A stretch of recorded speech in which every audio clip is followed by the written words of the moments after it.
ومن أبطال الفيلم اللي نشوفهم مجددا في الجزء الثاني من فيلم Gladiator هي كوني نيلسون اللي مثلت دور لوسيلا في الجزء الأول واللي كانت ابنة الإمبراطور الروماني. What was your reaction when you first heard about Gladiator coming to life? I was like, yeah, are we sure? Is it really happening? I don't know. That was my reaction.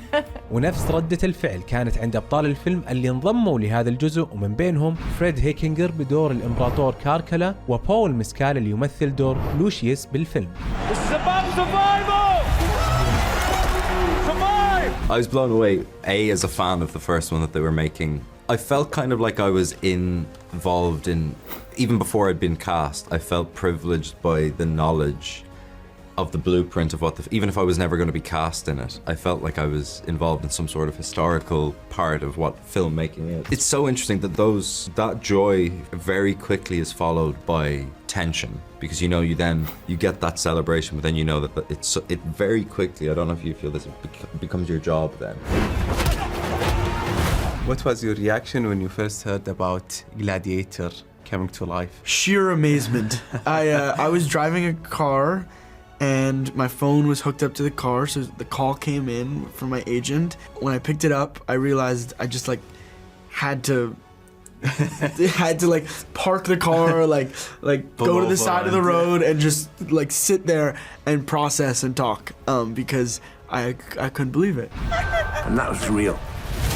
أما دينزل واشنطن اللي راح نشوفه بدور ماكرنس بالجزء الثاني من جلاديتر تحمس لهذا الدور الجديد في الفيلم بعد تواصل بينه وبين المخرج ريدلي سكوت. When I was told it was Ridley and what he wanted to do, and then they sent me the script and I was hooked. I said yes. I mean, he is one of the finest, if not the finest filmmakers I've worked with.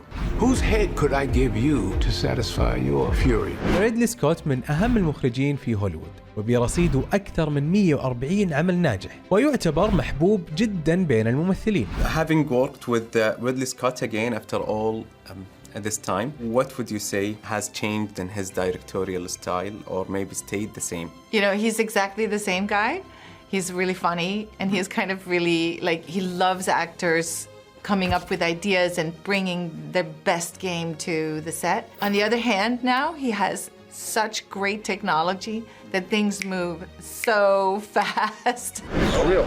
There's nothing like having the real thing.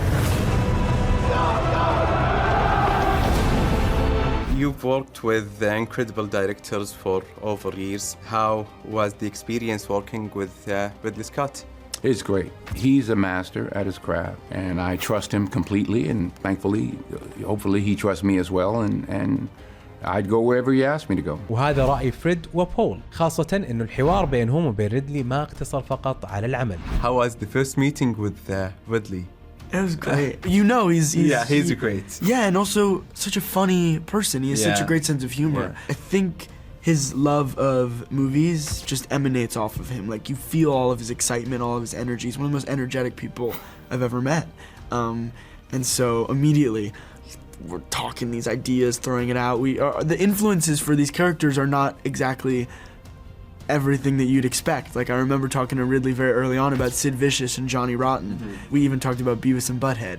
So, it wasn't just the textbook idea of Gaeta and Caracalla. What did he tell you on the first day of shooting? Offered me a puff of his cigar and he goes, on you go, kid. Best of luck.